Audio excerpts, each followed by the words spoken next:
And with the people that are directly on the farm, the percentage of our population now is about 1.8%.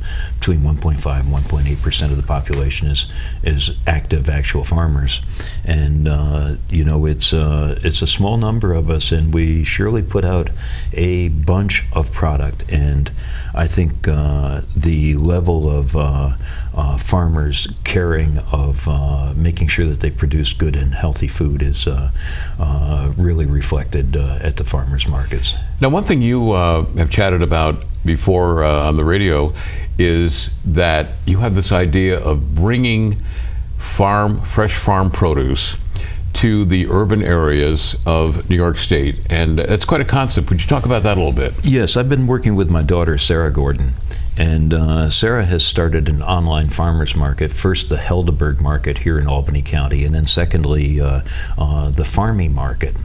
And with Farming Market, what she's doing is taking the products that we as farmers post as inventory.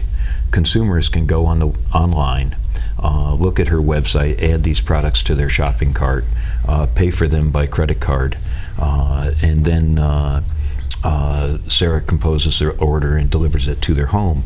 What that does is, if folks live in a food desert, what is your definition of a food desert? My definition of a food desert is there isn't a good opportunity for clean, local, healthy, and/or organic food without some extreme pressure on folks. And I've talked to people in Albany who have to take 2 buses and 3 buses with their children to go food shopping, and then they're not happy with necessarily the choices that they're faced with. Right. And that is a model that you can get beyond if you're buying online and the food's being delivered to your home. But we need to help that, and that's going to need some public support. The next piece that I see that would help that is if the EBT and the government programs for being able to use food stamps were also made available to the online farmers market. You would be able then to move the product directly into the communities that have the least access to that clean food. And the other upside of that is that it seems to be fairly accepted in governmental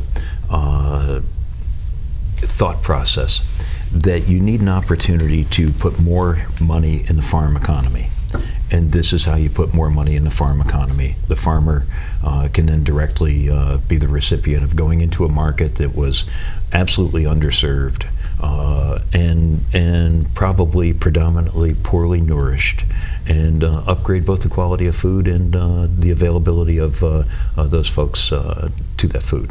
I think you told me once before that your daughter has been able to move to Philadelphia and expand the operation in Philadelphia, Pennsylvania, as well as here in New York State. Well, Philadelphia, she's working with going through some regulation with the Pennsylvania Department of Agriculture, and they have run into a delivery hurdle where Pennsylvania differs from New York State. So they're going to hold off and make the kickoff on that the first of next year, and get through the regulatory issues. But that's another thing that, and that's more a national political issue.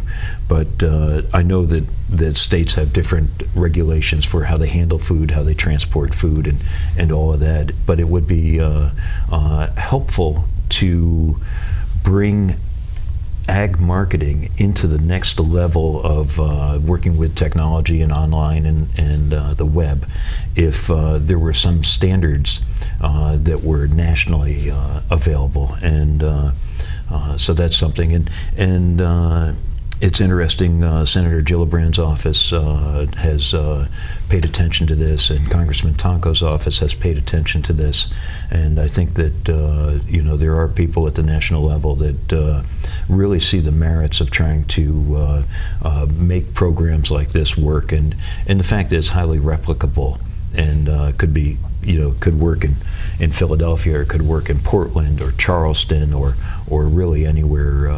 And each of those areas, I'm certain, has its own pockets within their community that they're trying to address, whether it's food desert issue or poor nutrition or other issues.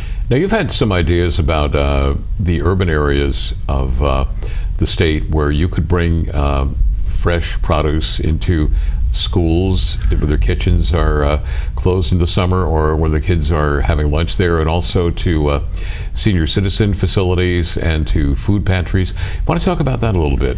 Well, that's kind of the value added aspect, and with farmers markets and direct market, as crops come in, there's some amount that you can sell on the fresh market, but if you try to push too hard, then you're going to depress your prices, and of course you go below a sustainable level for the farmer.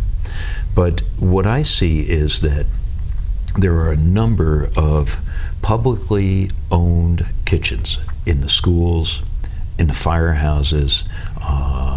Some of the church communities have kitchens, and hospitals. And my thought is that you have two problems. You have an unemployment issue, and you have a good food issue, and I think you can address both of those.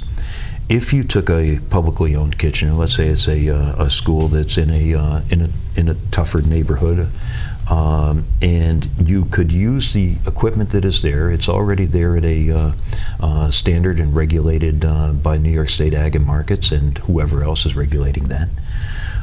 You take that excess of production that's coming during the crop season and do your blanching or freezing, blanching and freezing, and value-added processing to that food.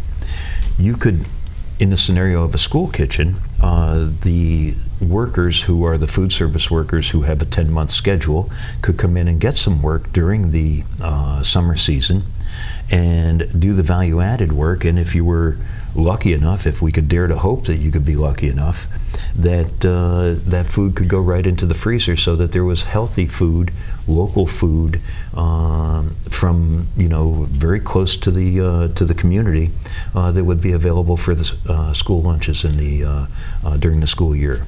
What has been the response of municipalities so far to this idea? Well, I addressed your that. Smile kind of indicates the response. This is an uphill battle. Okay. But I'm so willing. Well, you're used to going up the hill in the Helderbergs all the time, so you're used to that's right. I'm from the hill, so that's how we got there. But people definitely see the merits of the idea, and there really, I think, is the potential. It's a question of spreading the idea and getting more people behind it. And of course, an opportunity to speak on that today is something that would help in that. And when the governor had his economic development councils, I went and read a letter about this into the record, and I haven't heard any more from that. But I know that it's something there for them to consider, and I see it both as embracing the farm community and people that are looking for food and employment, and this value-added work on clean food. I think should be a home run.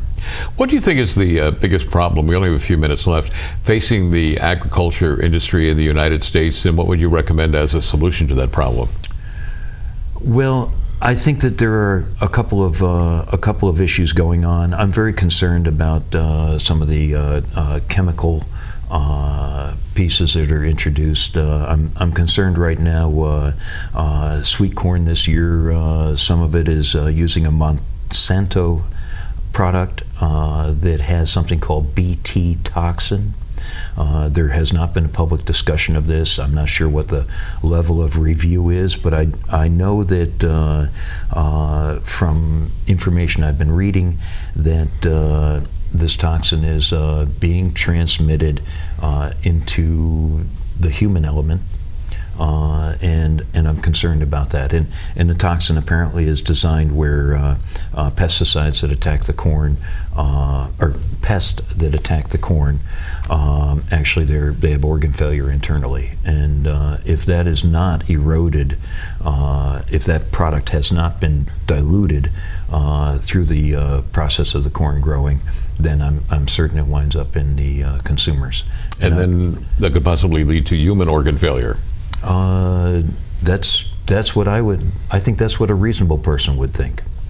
And capital for small farms is just such an issue.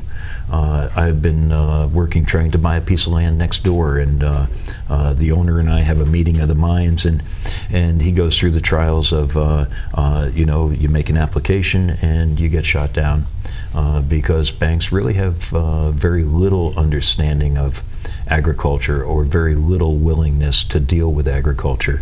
But for the same amount of money, if I wanted to go buy a Cadillac Escalade, something that I think would be perfectly useless, I could go sign my name and walk out the door with it.